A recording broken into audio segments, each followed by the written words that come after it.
We're here at the corner of Market and East 9th Street here in Bloomsburg, where officials tell us at least 20% of the town is underwater at this point. And on top of dealing with rising water, they're also dealing with a chemical leak. Susan McGarry is just one of hundreds in Bloomsburg forced to evacuate their home Friday morning as the Susquehanna River quickly became their front yard. At 2:30, they came down the street in the fire truck, blaring the horn, started at our neighbor's house and went down the street evacuating everybody, and then came back to our house and said, get your stuff and get out. Emergency officials estimate at least 20% of Bloomsburg is underwater, the worst flooding they've ever seen. The levels of water are higher than in 72, so none of it's good. As if the rising water wasn't enough, hazmat and DEP crews were called to the town for a toxic gas leak, forcing the few dry homeowners to get out of town. We suspect it's an ammonia leak from the Bernardi food plant that's located by the high school.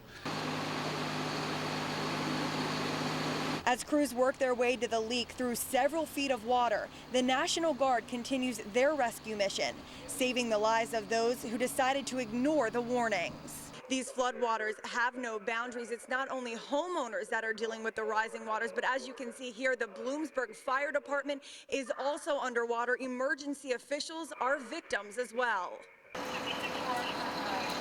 But the community is pulling together, and neighbors say that's the small silver lining in this cloud of destruction.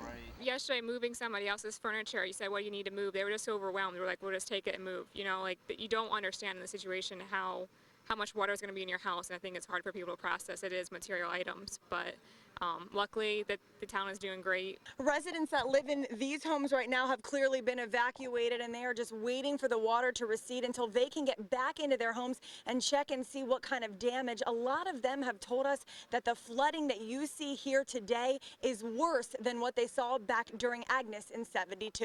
Reporting here in Bloomsburg, Shannon Murphy, Eyewitness News.